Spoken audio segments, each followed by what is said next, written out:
welcome to this episode 255 of Frame and Reference. You're about to drop into a conversation between me, Kenny McMillan, and my guest, Sonja Tsypin, DP of Girls Like Girls. Enjoy.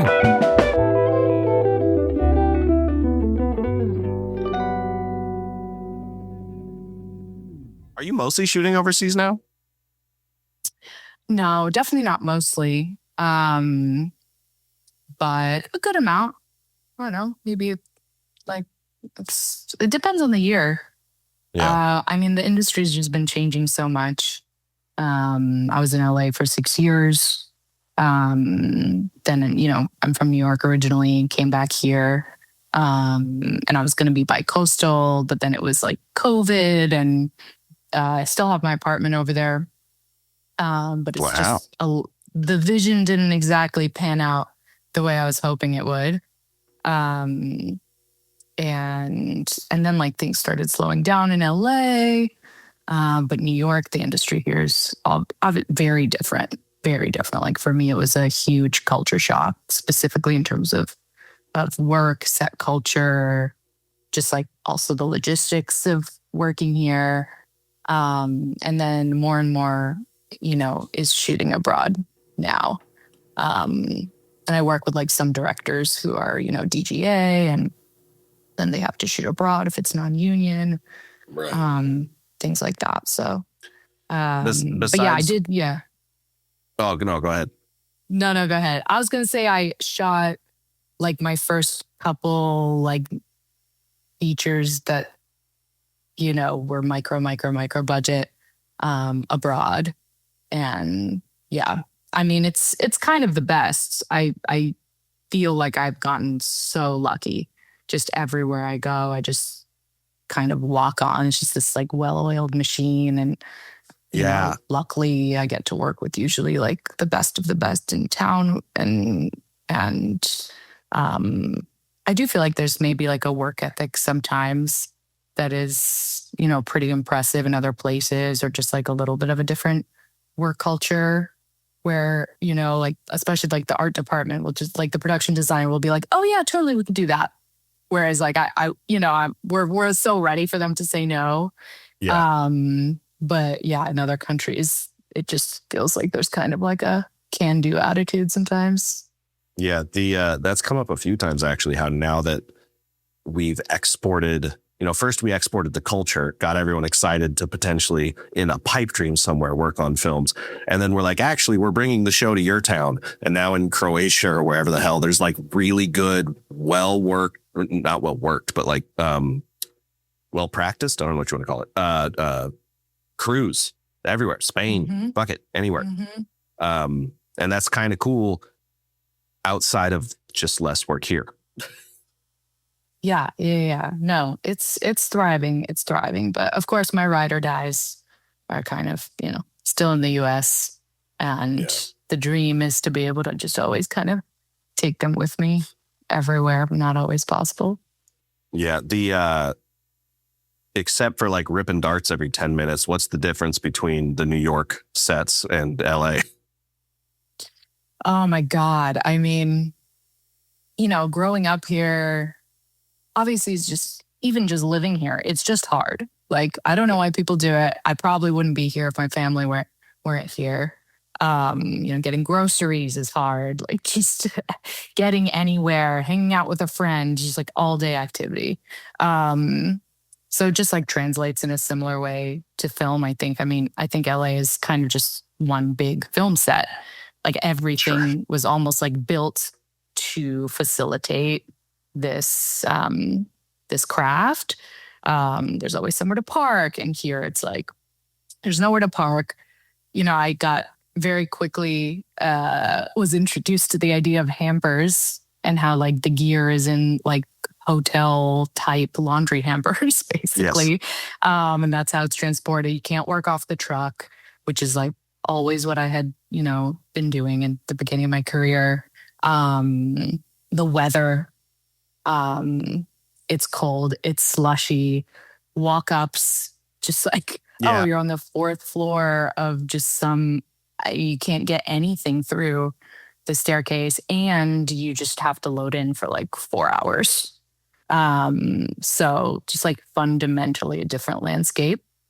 And then I think it's a little bit harder to put your finger on the attitude, like maybe like the more of like the subculture, a little bit of, you know, it's very competitive and very saturated in LA. So there's almost a little bit less of like maybe a range of like ways of working or levels that people are working at,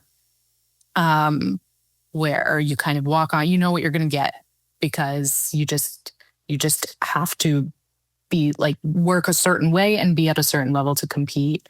And here I think there maybe is more of like an indie attitude, more people who like it's a little bit easier to find people who are like down for the cause, and just like love films and want to make things at all costs kind of. But then also kind of comes with a little bit more of an unpredictable nature to things. Yeah.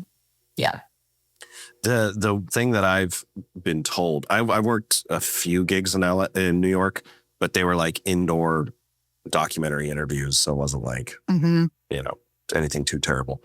But I can't remember if it was a comedian who brought this up because they all work in film too. But it's the problem with the whole like competitive versus not or whatever of the two coasts is the weather.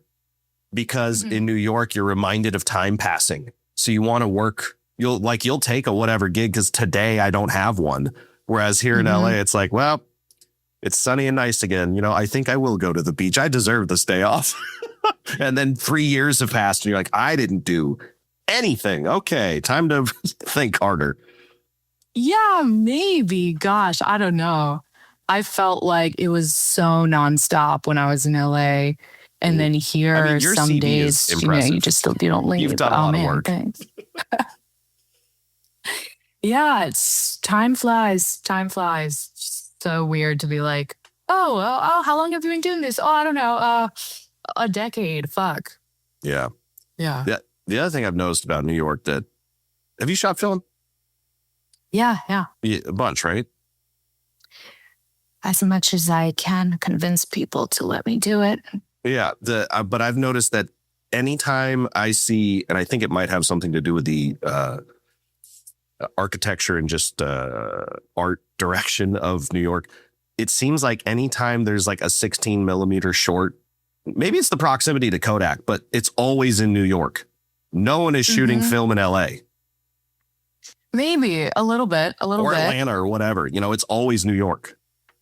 Yeah, no, yeah, that might be a little bit true. I mean, yeah, maybe in LA it's just all a little bit more of a business and just kind of this like, well, just a machine that keeps moving and is maybe a little bit more of like, I don't know if this is true, but like a little bit more of a sense of efficiency above all else. Sure. And as I said, there's just a little bit more of an indie scene out here, I think. I mean, I went to Bard College, which, I mean, no one even told me you could like be a cinematographer or like these different positions on set. It just like couldn't be further from the industry. It was like, grab your Bolex, shoot some naked people in forests, like project it onto some fabric, whatever.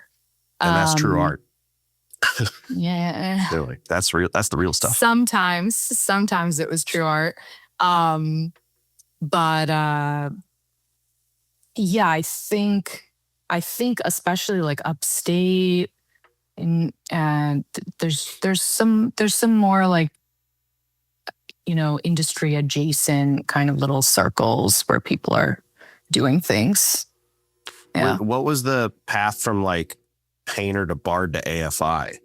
Like, was it always, did film jump at you or were you just like, I like working with people and painting is hard? Oh, well, yeah, you kind of hit the nail on the head. I mean, I was doing fine arts my whole life. It was mostly figure painting, figure drawing, portraiture. Like I couldn't care less about still lifes or landscapes. And so I was already kind of obsessed with like looking at people and trying to capture, something about people, about humans. And I started making documentaries completely not thinking of it as like an art form, or it just wasn't about like, this is a visual medium. At first, it was just like my first movie, I guess, was like I went to Best Buy, bought a tiny point and shoot camera that did video for $99.99. I remember that. It was like on sale. And I just wanted to capture, like, I just felt like the lives of the teenagers around me when I was in high school, that we were just like, living like a strange, every time I would meet people from other states or other countries, it was like they just seemed to think there was something really unusual about the way we were at that age. So I was like, fuck it, I'm just gonna like capture this and maybe it'll just like go on Facebook or something. Yeah. And then I got more into documentary filmmaking while I was already basically like taking the classes necessary to graduate as a fine arts major in college. But it was like the end of high school, I started making these documentaries, and then it kind of just got a little too, like, political is not exactly the right word, but I just felt like there was a lot of pressure that was just not in my domain or in my wheelhouse. In fine art, in documentary filmmaking, it was like there are just too many dynamics of people, and what are you making this for, and what does the subject want it to be about, and what do you want it to be about? And I kind of quickly realized that what I was actually enjoying about the process was that I had kind of found this new visual medium. And that's when I started, my advisor in college was Kelly Reichardt. It was just amazing indie director. And she's a very intense, but amazing, inspiring person. She made me cry a lot in college. And she was the first one who just was like, oh, this is a medium shot. And like, this is how you cover a scene. And this is maybe a little bit of how the industry works. And I eventually realized that, I could transition out of, I really ended up realizing how lonely painting was going to be. Because, when you're a kid, then you're a teenager, you're in college, you're basically only doing it in large groups of people. Like, you don't realize that you get out of that environment and you're just alone in a studio for the rest of your life. And that was just not in my nature at all. So it's unfortunate because I still really love it. But it's just not enough. Like, we have to choose things based on lifestyle too at the end of the day. It's just not isolated in that way. So my friend Chase Locke, who's one of my best friends, I met him. I used to work at Red Bull. I met him. He was a motocross rider at Red Bull. And so at that time, I don't know how the company's changed since then, but this is like the early 2010s, 2010 to 2013, maybe I was there. 14, doesn't matter. And it was a lifestyle company. They're paying people hundreds of thousands, athletes, sometimes millions of dollars to basically just party. For lack of, not all of them were partiers, but it's kind of what it was, and be exemplary athletes, the nutrition programs, whatever. So he retired and became a painter.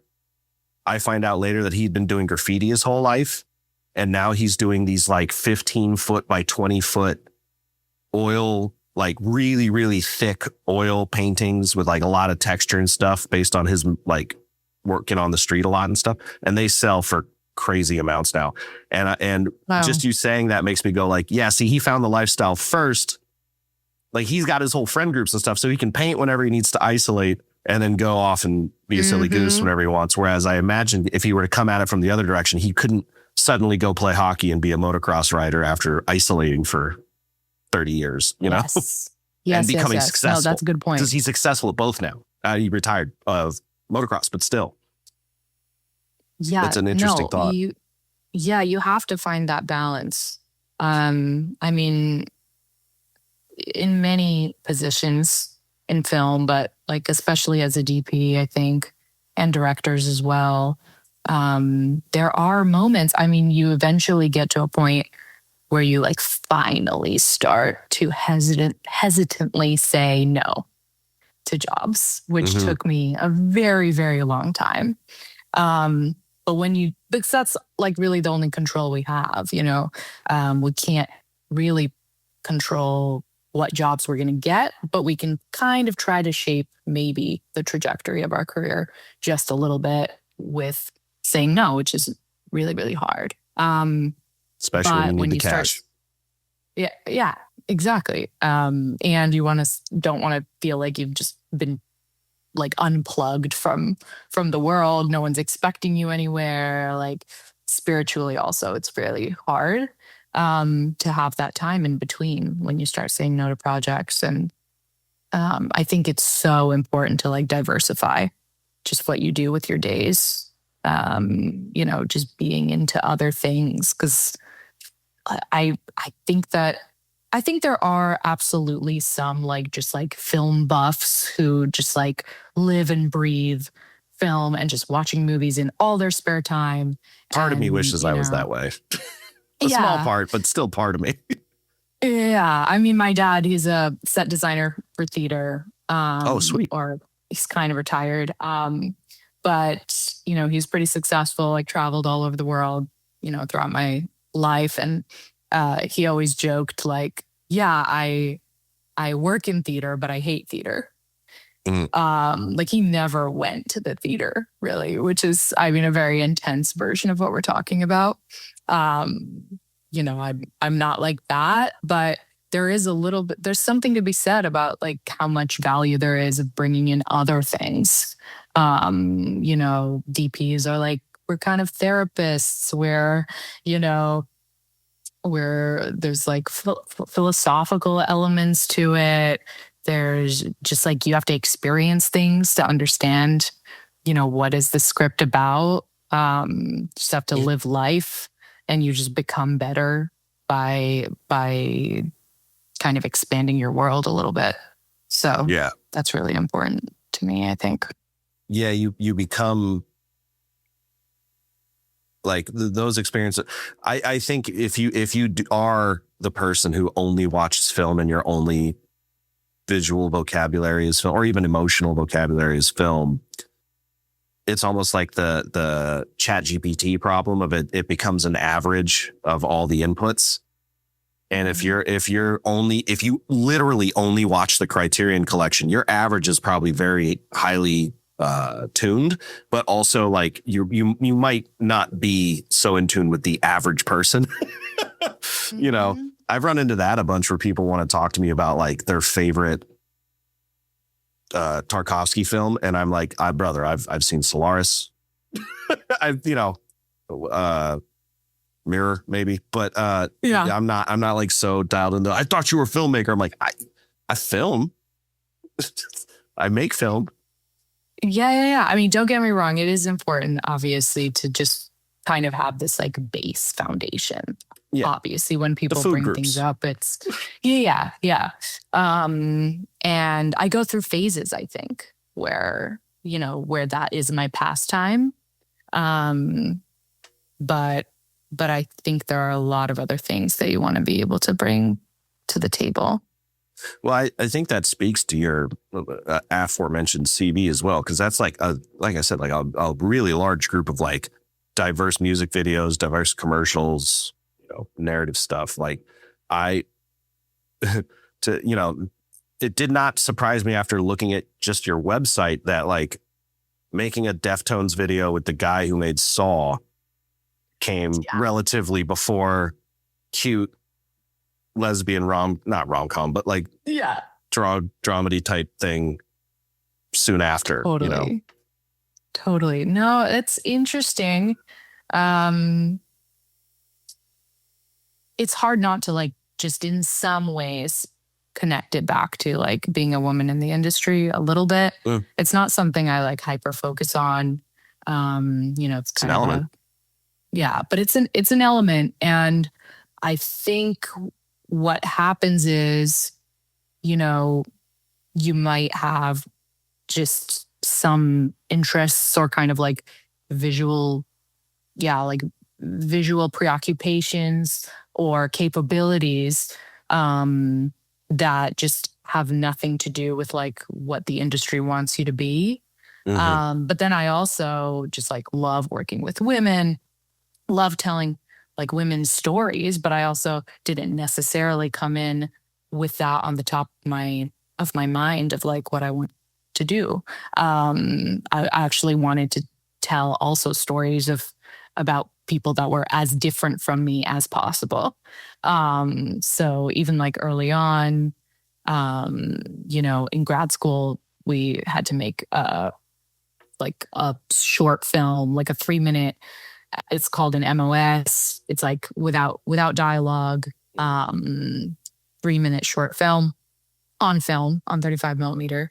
And I had always been really interested in like coming of age as a boy and kind of like masculinity and exploring that and its role and how it affects kind of like the whole dynamic of a family system and things like that.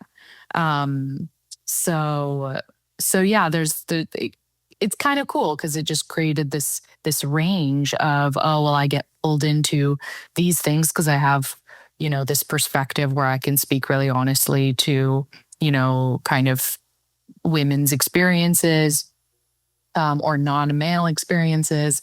And then I also totally have an interest in kind of like in the other side of things, Well, I guess, it's to how say it you, vaguely. yeah, well, it's how you learn stuff. Like, I love learning, whether that be about Yeah. people or topics I don't understand or, whatever. Like that's exciting. And if you can make a project about it, that's how you learn. In that type of situation, are you immediately drawn to the script or outline or whatever, or is it the director making it that sells you? Like, if you like learning, then you'll probably do it. But like, is it the director who sold you on this will be a fun thing for you to learn about, or like your eye is gonna help me tell my story and you don't quite know yet, but once we start going, you'll see it, type of thing? Like, how does that come about for you?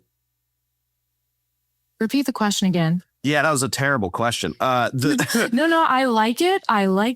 And once I fully understand it. Yeah. So, because you could get handed like 5 scripts and be like, "Ooh, I like this one," and then the director doesn't see the same thing. I guess I'm asking, like,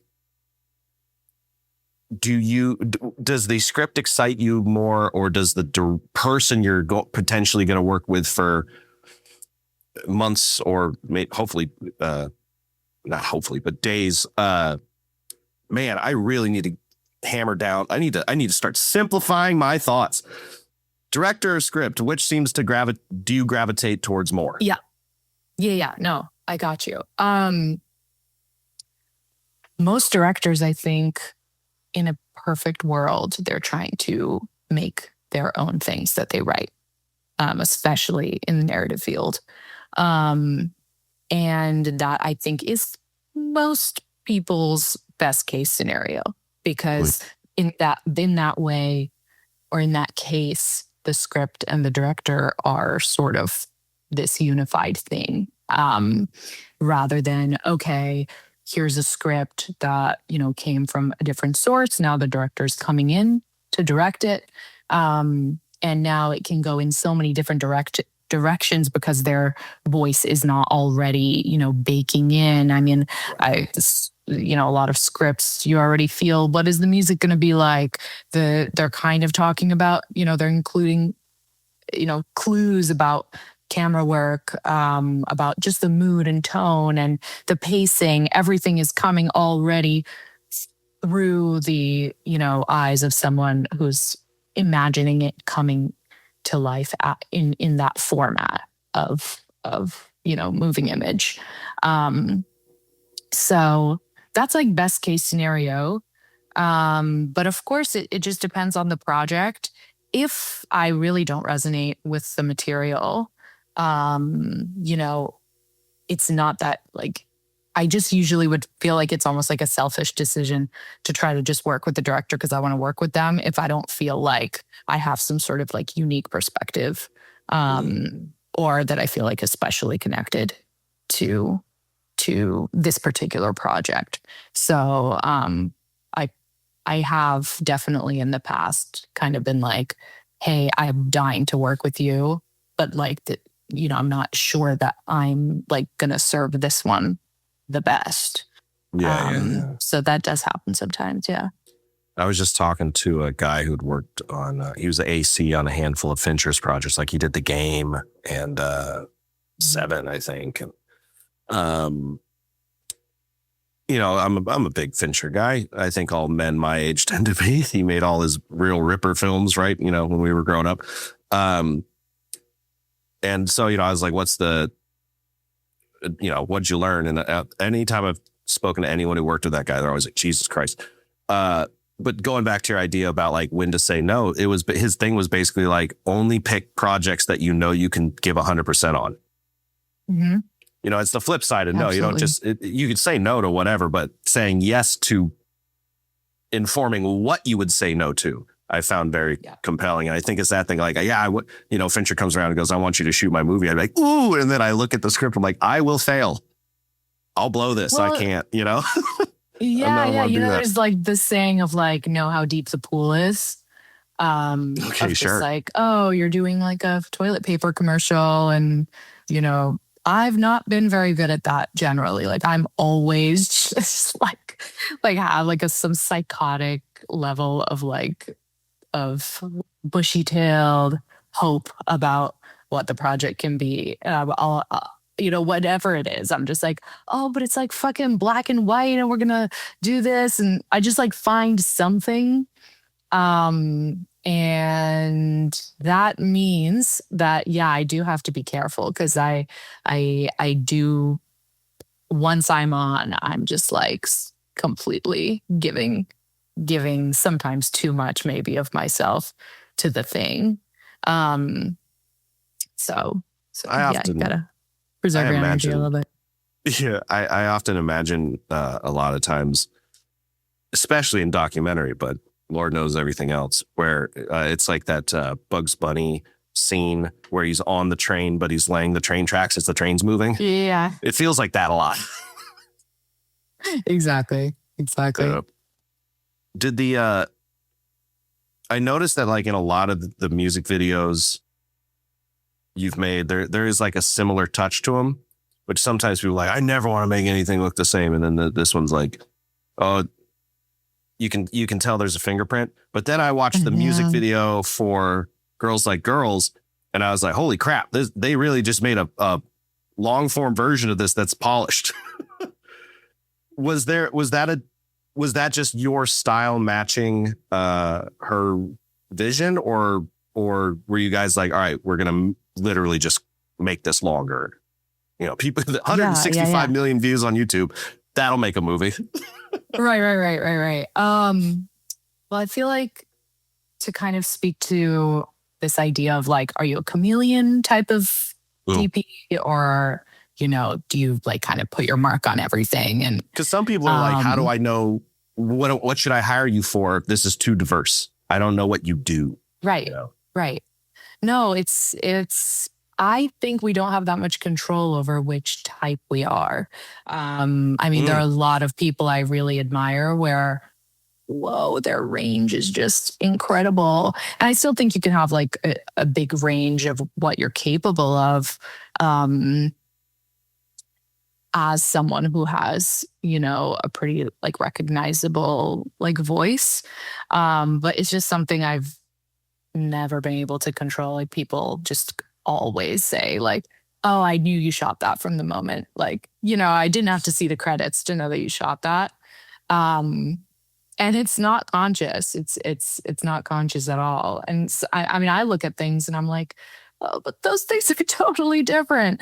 But I've always, I'm a pretty particular person in general. Like, you know, like I know like I'll eat all food, but I really know like when I like something, I really like it, and I eat it all over and over again, you know?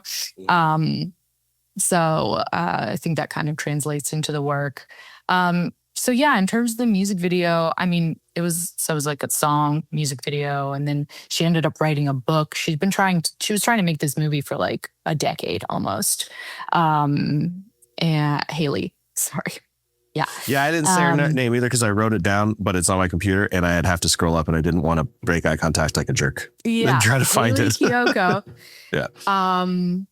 Yeah, so she directed the film. And she kind of wrote the book as a step in the process of trying to get people to fall in love with the story and see the value in it, and on the way to making it a movie. And she also has that same quality of, when we first started talking, our first Zoom call, like I think part of why I was even on the project in the first place, why she hired me, is because we had a little bit of like that similarity in our personalities, of just that particularity, like really knowing what we want and also saying it, and kind of just being very straightforward people. And so she has a little bit of a visual identity, I think, that, is laced through all of her work. It's very warm. Like if you had to define a season, it would mostly feel like a lot of it is that in like summer. And there's just like a lot of intimacy. So I guess warm in many senses of the word, like in the way the camera is, the way you're like experiencing, whether she was on screen for a lot of the music videos that she directed, or other talent. But we just wanted to, first of all, ground it a little bit. Obviously, like the music video is very low contrast. That warmth is more of like a wash. And I think it really works in that format of, it's a 3-minute kind of abbreviated storyline. And it's 2015. It was of the time. Mm-hmm. Exactly. So yes, we were, the movie's set in 2006, but we didn't want it to feel far away. It's like, how do you make something feel a little bit like a memory and have that sense of nostalgia, but you really do want to feel like, all the skin tones and, just feel a little bit more in the space. So I think early on, I knew I wanted to, try to add a little bit more contrast, kind of broaden the color palette, find ways to add that warmth in a very like isolated and intentional way, rather than as a wash. So the color grade was like really important part of it. We were working with a pretty tight budget. So, I didn't always have like a proper DIT on set and things like that. So we tried to do as much of it in camera as possible. But yeah, we wanted to expand it, but it had to be true to this story that sort of like lived in like the collective imaginations of all of these fans who just like already were in love with these characters. They read the book, they know everything that the characters are thinking and their backstories. And, so we did have a little bit of something to live up to. We weren't working in a vacuum at all. So it was about reimagining it and giving it a little bit of a fresh look, but without losing something about like just the core feeling of what was, in those other projects. It does. I think that's actually a good thing to highlight, because I didn't realize, all the research I was doing is like based on the music video, and it more accurately is based on the book, because there's characters and shit in the book. Well, I actually think the music video came before the book, if I'm not mistaken. Oh, no, it did. But I'm saying, like, if you were to say, like, what is the film more like, I would assume it's more like the book. Yeah, exactly. People are attracted to the book. There's no way they watched the music video, watched the movie, and went, that's not what she would have done. And that comes with its own challenges. I mean, you read a book and you're like, you're let into every thought. I mean, that is just like the biggest difference that you know everything that they're thinking. And now in a movie, you can only show, I mean, unless you're going to do like a whole movie or voiceover, which is not what this was, you know, all you see is action that is like visible, you know, and how do you take all of that internal and externalize it without losing like the specificity and the potency. And so that was really the challenge of this movie, I think. Just based on what you were saying earlier, this might be a question that you have a solid answer for. But when, just generally in history, film largely male gaze, and that can make it very difficult to pin down because that's just been what is. If you've only seen white, you don't know what black is. How would you describe the female gaze, especially in this film where it's a female relationship, right? Because then the male gaze could even be like one of the girls, I guess, could have the male gaze if you, quote unquote, if you thought of it that way. Sure. I mean, it's a, female gaze and also a queer gaze. And I think, it's hard to generalize, obviously, but if I had to try to distill it down, I think it has something to do with, the attraction is not so much about like the external package as it is about like communicating something that's happening internally and being attracted to things that are just quieter, I think. The sexuality and the sensuality, they're a little bit less in your face. And, there's a lot of like yearning in the movie. And it's very, yearn. Yeah. Oh yeah. It's super hard to capture, the absence of something on camera. Like how do you capture that? Okay, someone passed away, their empty shoes are on the floor, right? But there, you really have to find the devices to get that across. And in this case, it's like desire is you don't have that thing yet. You don't have that person yet. And they don't know how the other feels about them. And there's so much ambivalence and fear and just uncertainty that has to be communicated. So they're really living in like this liminal type of space, I think, for a lot of the movie, where at whatever's being said in the dialogue, whatever's happening in the plot is not really what we're trying to film. I mean, always you're trying to film the subtext, but I just think it's especially true when you're trying to kind of film two people falling in love, where there's just such an emotional obstacle, and it's not an external obstacle. Like in a lot of love stories and a lot of movies, romantic movies, there's like a very obvious, like, right, like external it's usually reason. a train. Oh, yeah. Like it's like, oh, whatever. Someone's writing a journal article about the other person, and so now they're conflicted because, oh, did you ever really like me, or is it about, right? Yeah. That's not really what this movie is about, despite the fact that, reading the synopsis, you might think that it is about, the external societal pressures. And it is a little bit, but mostly it's actually like really, really internal, like what Sonja's struggling with, the character Sonja. We had a lot of the same names on set. I think we were trying to kind of like bring things to the surface a lot. It was tricky. It also feels very of the time because I spent my whole I felt childhood trying to pretend that I wasn't as stupid as these young kids here. Even in college, I'm like, I'm not like these idiots. And then I was the idiot. And then because I saw making mistakes. I think this is a larger problem about how one grows up and stuff. But like, I don't make mistakes. I'm perfect. I will never, and then I'm noticing that kids these days are really dealing with that. And I imagine it's even with more acceptance of, you know, not only just queer people, but queer stories and all this stuff. I imagine there's a whole litany of folks who will feel very seen just by the sort of internal policing done by the characters to not express themselves as forcefully as they want to.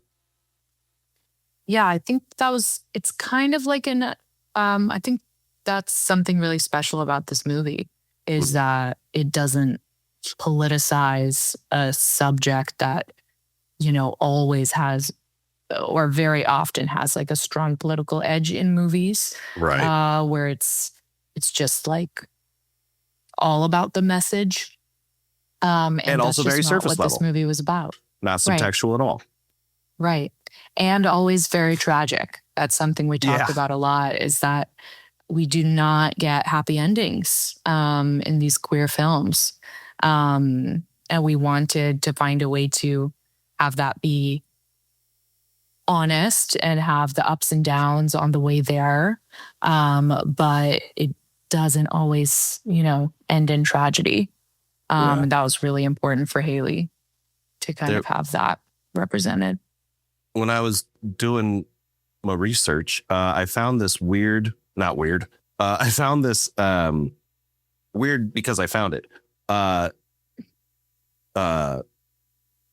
do you call it when you do academic paper about this people in Syracuse at Syracuse University had found they would study like 480 music videos from like I think it was like 2006 to 2015, all about either from queer artists or people who were purporting to be queer subjects. And they found that a large chunk of them, unfortunately, were what they then deemed queer baiting, where it was, again, surface level, had nothing to do with the actual people experiencing the stuff. They were using it to sell songs and records and stuff. And I don't know much about Haley's body of work, but do you feel like, or could you elucidate whether or not like she was one of the people not doing that? Because she seems to have had longevity with her career outside of that, whereas a lot of people, I think, got burned for that since then. Oh my gosh. I mean, there is no one more. I mean, they call her lesbian Jesus for a reason. I mean, she is. I did see that as well, but I wasn't going to say it. Just in case it was bad research. The authenticity. I mean, I've never met someone who like wears their heart on their sleeve more. She is like always in tune with what's going on. And that was just this incredible asset on set because, you know, we get there, we're rushing. The schedule's tight. We don't have enough money. There's not enough manpower. I mean, unexpected things happen all the time. You know, something's wrong with the location. We have to change locations 2 days before and we don't get to scout it, right?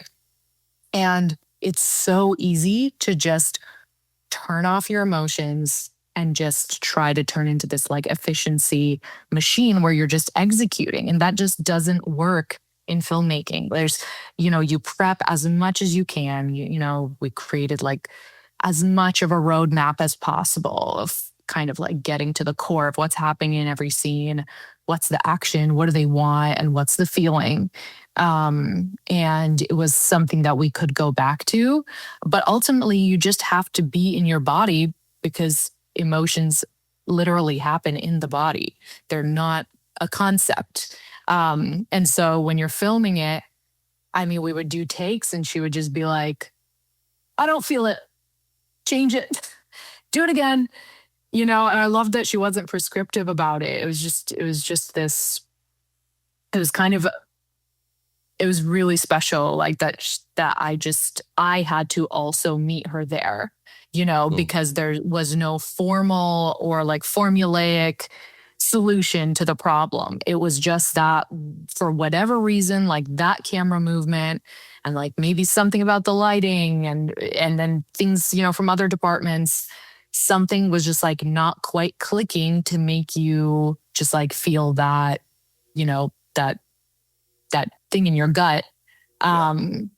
And sometimes it was just like, I would just be like, oh, I think we need to like wrap around and try to like see what she's seeing. Like in the scene where Coley um, walks around the corner after she has this like intimate moment with Sonja, and Coley sees, we're allowed to do spoilers, I'm sure. Yeah, the movie's out. Yeah, they can buy it now. Coley sees Amazon. Sonja and Trenton kissing through the window. And, you know, basically like I had her kind of like walking into the light that's being cast by that window, you know, as like it kind of illuminates her as she discovers this like horrifying information, and just this heartbreak. And, you know, I kind of try to think of the camera as like a friend to the person that we want to be with in that moment, in the film. And it's like, where would a friend be looking? And that's kind of the foundation of like the line, right? Like the, you know, not crossing the line. It has to do with if you were actually in that space and you're like watching a conversation ping pong back and forth, you just like would never end up on the other side of the line. Like you would maybe like round around this way and look at one person, and you would round around this way, look at that other person. So you're kind of in the room and you want the camera to feel like they're in the room. And I was like, in that moment, the feeling is that I would want to see what she's seeing after we kind of see that, you know, that pain come over her face. And all I did was kind of like push in a little bit and go a little low angle and kind of start to wrap around in the direction that she's looking. And then suddenly we just all knew, like I never even had to make eye contact with Haley, that like we knew we got it. You just get a slap on the head. You're like, yeah. Yeah, exactly. And I was like, there was another scene at the train track. Obviously like a pretty emotional moment. It was like the one time I actually fucked up a take because I started tearing up a little bit in the eyepiece. And we're like in this dusty, like there's desert in Canada, and that's where we were shooting, in the desert. And just like super dusty. And then like, just like, you know, the tear got in my eye. And suddenly I just couldn't see and everything's blurry. And I like, luckily we got most of the take. But people were crying at the monitor all the time. And that's how like we knew something good was happening. First of all of that mirrors something that we've said on the show a million times, which is emotionally correct always beats technically correct. Totally. Always. But also, what was it about the crying that made you fuck up did you like did you go to like wipe and bump the camera or something, or? Oh no, it just like everything went blurry. Something like got in my eye. I guess there was like a lot of dust. We were all covered in dust those days. And I guess, I don't know, something got in my, like when the tear came, I just couldn't see anymore. And so I just like couldn't keep framing it up, and it was handheld. Oh, I see. Okay. Yeah. Yeah. Ugh. It was like burning. Yeah. I was like, I need a tissue. To be fair, I've had horrific allergies since last night, and I'm happy that I am. Rotos really helped me out. So I feel your pain in this moment, but unfortunately, it's not emotional; it's physical. Did you? You mentioned being like having to go real fast and stuff. Have you found that you are able to keep up the pace of a production like that and still have it look like? Because earlier you were saying like, oh, if you just become a machine, I believe that you start to do what people call the Netflix look, which obviously is not Netflix's thing. It's just what I think is the rushed look, where it's just like, you know, you've got available light, you put a Titan tube, and you're like, fuck, go. How are you able to stay, you know, on schedule and still have it look pretty in this case, or, whatever the shot calls for beyond just pre-production? Yeah. I mean, in this case, first of all, I think it actually helps what we were talking about earlier of like having just this bit of like a touch or a recognizable, you know, thing that you can't really get rid of. Because you know, what that is probably just some sort of instinct about, you know, I always know that if I'm pretty much fully imagining the image in my mind and everything about it and the lighting quality and everything, then I know it's going to be good. And if I'm like drawing a blank as I'm walking into the day, then that's, I really have to have like a completely finished image in my mind. I guess that came maybe from painting a little bit. Sorry, it's saying my internet connection is unstable, but let me know. It froze good. Once, but I think you're good. Okay. So I think that helps. Like sometimes I do go into a mode of just like my instincts kind of take over. And luckily I already very much kind of had formulated it in my mind beforehand. So it's just about like getting it there, at least visually, just like the look. But I think ironically, the more you go into like a robotic efficiency mode or like become a machine, the harder it is, because then you're like, okay, we shot listed, let's say 8 angles to get this scene, to cover this scene. And then you're just kind of locked into that. Because you have to go to the other side of your brain to figure out actually what is the essence of this moment. What do we have to get and what is not essential? And that's like the tool that you can use to kind of skinny things up.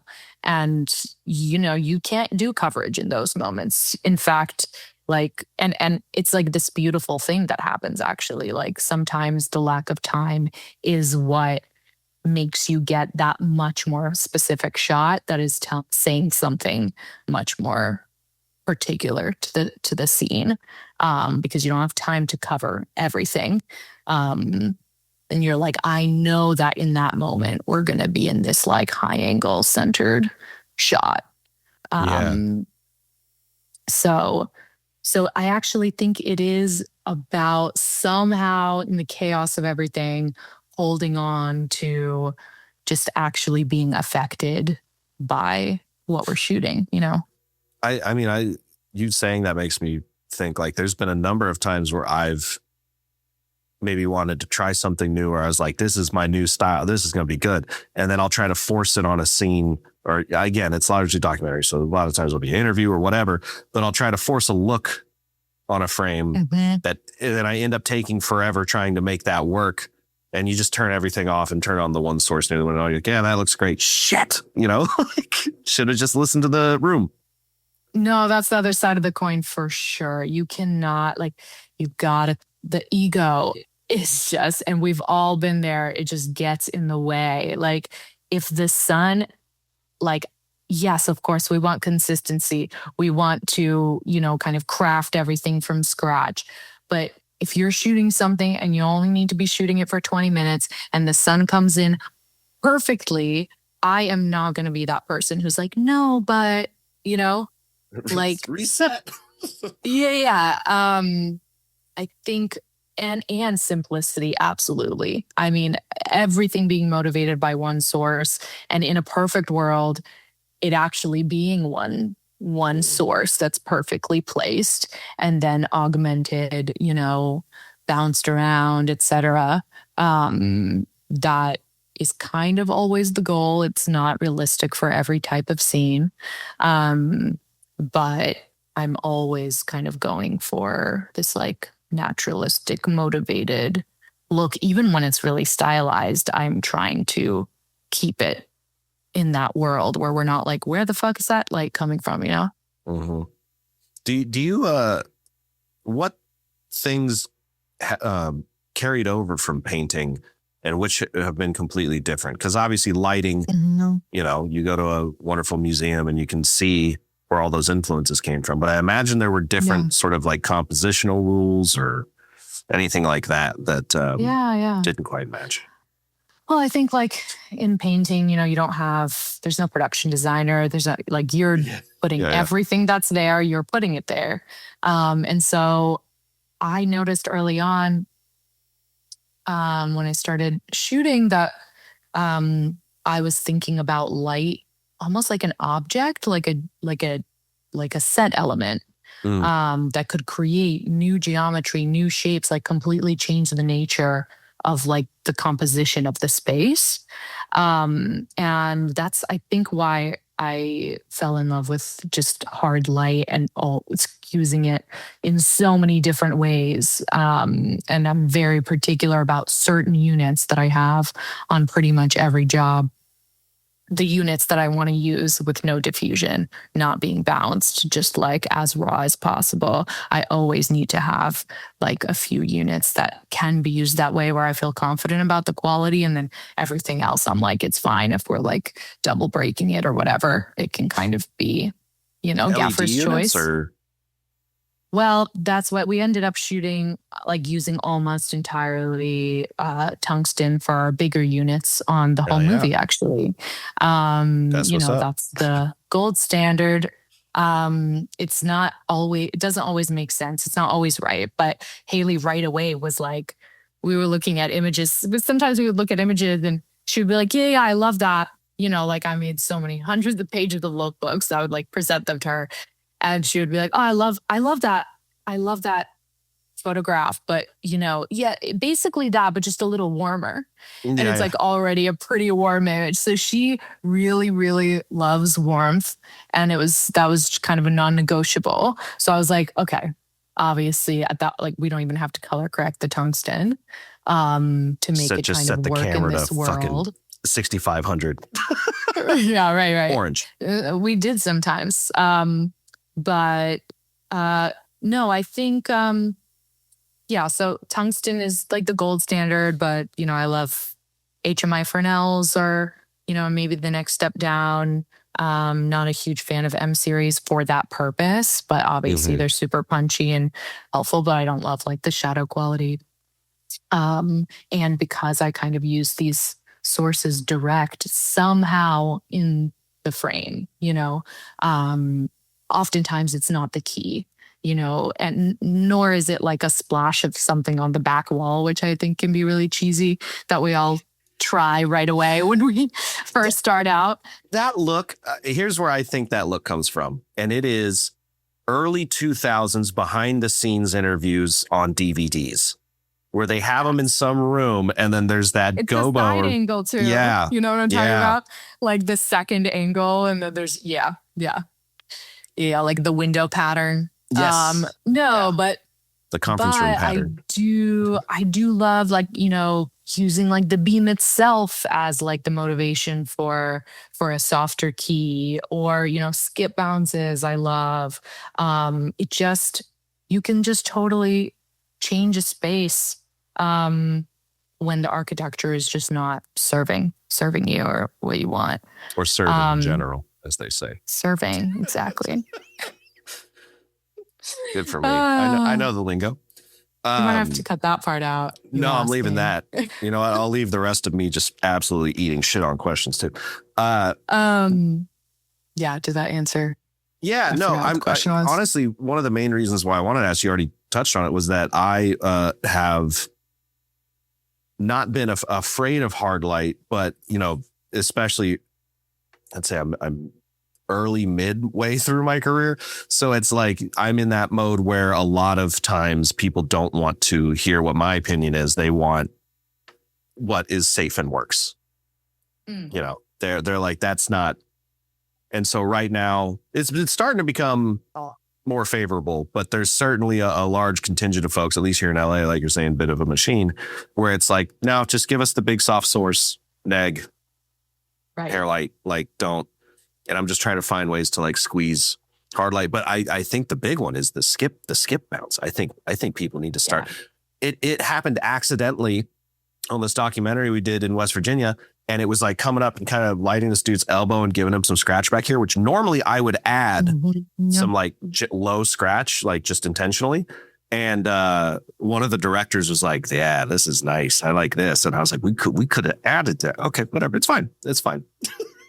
Yeah, he said, no lights. Also, it gives you a little bit of like a reference point too for like highlights, because I don't want the key to be the brightest thing in the frame or the key side of the face. So it's always nice to just like have a touch of something, but you definitely have to it's a whole process of figuring out how do you, you know, as my favorite lighting quote reads, the light should always struggle to get there. Yes. Someone said that to me and I was like, ooh, that's good. It's so good. It's so good. But there are so many ways to make it struggle to get there. Endless. Lighting is so infinite. That's why I always thought that in school that I was like much more intimidated by when I was having to like gaff other people's projects and stuff. Because camera is very finite. Like, here's the gear. Here are the things you can do with the gear. Here's the dynamic range. Like, that's what you have to stay inside of, right? Lighting is truly infinite. Truly infinite. There's always something new every single time. And I think, when you're shooting on location, the location is really like the gift that keeps on giving, where it's going to inform. Like, I completely am kind of resting in the cradle that is the location to tell me what to do. And only when it's just like really a pain in the ass, then that's when I'm, talking about like kind of creating my own architecture, where I'm like, you know what, fuck it, I'm gonna have to do this totally backwards. The window is just like, there's just no window in the right place. Maybe there are no windows. Maybe there's nowhere to put practicals, or it doesn't make sense for the scene, etc. Actually, I could tell you a funny, one of the hardest locations that we had was the bedroom. Coley's bedroom is this like 5 foot tall wood paneled attic that is, by the way, 110 degrees. Yeah, it was a reverse so Hey Arnold. Hot. Yeah, crazy. We got an AC in there, but like obviously we couldn't have it on that much during the takes and everything. So we're all like sweating up there. And then the worst part that we didn't like, we kind of were like, oh, the walls are kind of like have a glossy varnish, but we didn't realize that it's just like a high gloss, just like saturated into all of the cracks of all of the wood, which lines every inch of this tiny, tiny space where we don't even have really space for lights. The window is just a tiny window in the back. There's only so much that can help us with anything, really. So at first I was trying to bounce like obviously smaller LED sources, more compact things. And it was looking awful because you're basically bouncing off of like, let's say like almost like a clear acrylic on top of a wooden bounce board, like just the most bizarre, like artificial quality. Yeah. Just like exactly the type of specular quality that you don't want, which is something I was trying to like introduce a little bit with the soft light, because I wanted in general for the skin to feel very tactile and imperfect, but still beautiful. Just hard with those kids. The they're film. fucking, well, I shouldn't say kids, but they're very, very nice skin on those too. Absolutely, absolutely. But I still, I wanted it to feel 3-dimensional. But in this case, it was just the wrong thing. And then we couldn't really bring in like smaller tungsten units into the space because the fire hazard, just like all wood, super hot in there. And we're all cramped and like, just like, like I don't even have anywhere to like, I'm like sitting on an Apple box operating a handheld scene, and like there's nowhere to even like really put my feet, or my legs. We ended up using orbiters, which are not usually my favorite unit. We had them for whatever reason. And I just realized Ari probably gave them for free. We did rent through Ari for our camera package. Thank you, Ari. And I have friends that work there. I love Ari. I'm just saying the orbiter didn't hit the way they intended. No. Yeah. There was a moment of excitement about them, but ultimately, but in that moment, they actually saved my life. I mean, we needed to bounce really, really, really hard light into this wood. I had and continue to have like instincts about like the physics of why this was working, but I just had this instinct at the time that we almost needed to like penetrate through this like glossy varnish to get like some of that more like natural textured quality of the wood to come back rather than mostly the light, like a larger, like a tube or something reflecting off of mostly the varnish. You know what I I'm buy that. saying? Yeah. And yeah, maybe someone a little more physics oriented can one No, day that makes explain sense. what this phenomenon is. The thing, I'll dumb guy try to explain it because I don't understand either. But I would guess, because I always have to think that like light is also waves. So like, how do you hear through a wall? You make it louder, right? Right. And then high frequency light is like high frequency sound. You hear low frequencies through walls. Shout out to the construction people. Before you hear high frequencies. And so I would imagine warm light jammed at 100% probably would I think bounce. just very directional, like very hard, very directional. Kind of like, like a parallel beam almost coming against that suddenly started to look more natural. That's cool. Yeah. So we ended up like pretty much using that as like our central philosophy for all of those scenes, which we had to film very, very, very quickly. And just going from like, oh, now it's like twilight and she's on aim and oh, now she's going to bed. Now she's waking up. Now it's a little bit later in the morning. So we were just like switching it up. But really that was like our trick. I've never thought, someone mentioned one time that they were using like gray muslin for bounce and a bunch of people were like, that's not a thing. Like, it doesn't change the quality appreciably. Like, that's stupid. Like, you're just being dumb. You just, lower the quality. But now that you say that, I'm like, I should try to start bouncing shit off random shit. Yeah. I love doing that. Like so much of the time, like when I'm working with new crew, they're like, oh, you want to bounce up there? Yeah. Let me throw some muslin up or whatever. And I love to just be like, let's try bouncing off of that thing how about that? How about that cement wall? What's that going to give us? And that's kind of the philosophy of like people that use, those like multicolored rags. The broca. Yeah. Outside the windows. Bluff bounce. I mean, that is what's happening not only from the outside light, which is bouncing, coming through the clouds, bouncing off of trees, buildings, etc. And then inside, obviously, any space, like it's if you completely sterilize everything, you're going to feel that. Strict muslin or diffusion is not fighting its way through anything. That's just bigger or smaller.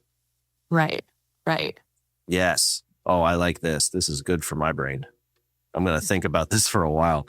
Like, can I go to Michael's and just start spray painting muslin with random shit? Right. Because I'm also like... The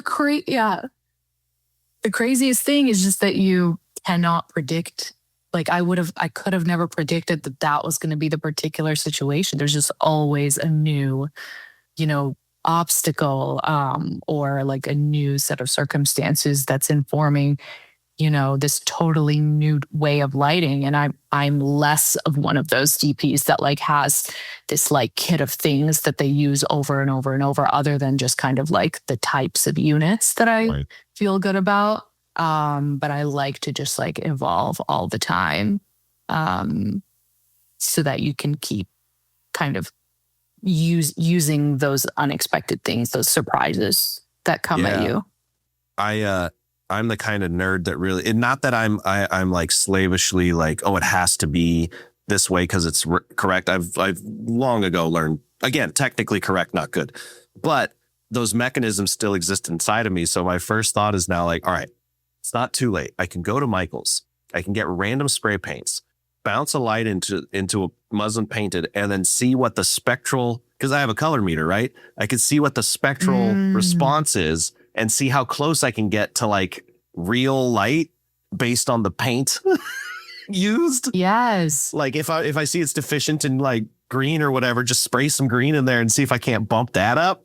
Right. No, those things are always fun. And like creating your own, like working with your key grip and just being like, we need to just create this like new, like it's like a cookie that's like completely just like nothing you've ever seen before.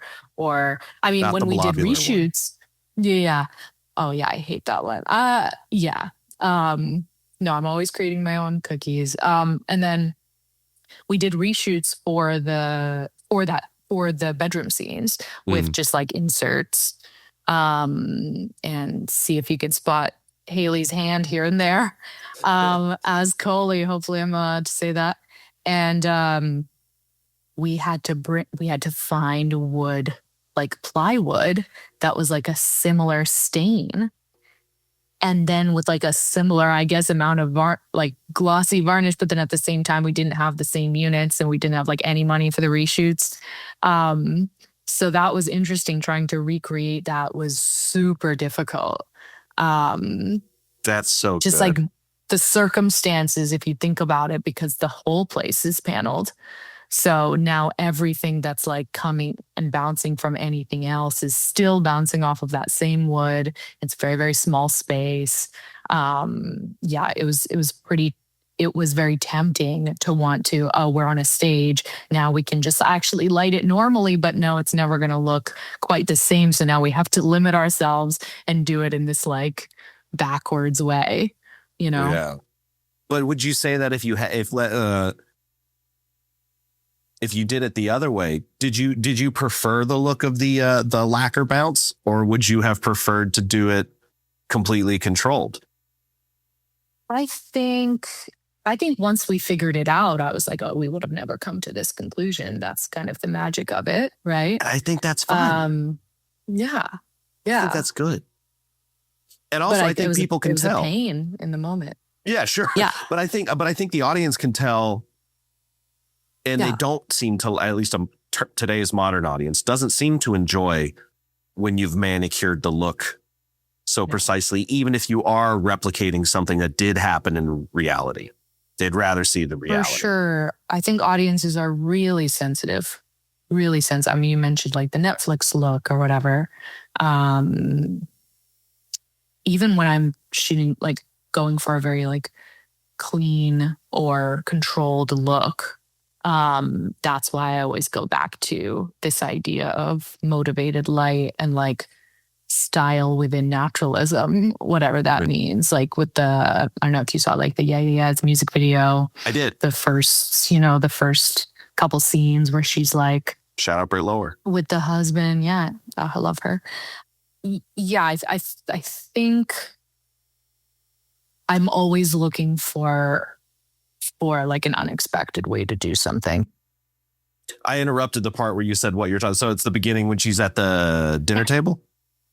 Yeah. Okay. I still just try, and even when I'm shooting on stage, it can just get artificial really quickly when you're like relying on a huge overhead softbox, right? Right. Which is like so convenient. But unless you're really going for a look, like a specific look, where that's, the key, and it's some sort of like whatever fashion commercial look. Dune 2, when he puts his hand in the thing. Very right, toppy exactly. softbox, Right. I think unless something is the point, I try not to like rely on these like, I don't know, conventions, tools every single time. It's something I actually always have. It's almost like I actually have, now that I'm talking about it, I haven't grown out of doing it. Like on commercials, I always do have, like, I'm always ready to turn up that ambience. And I kind of do have those things in place.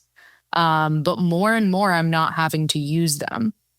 Are you surprisingly, Are you like rating the camera lower, like throwing on a lot of ND to allow for like punchier sources to not just fucking explode the room?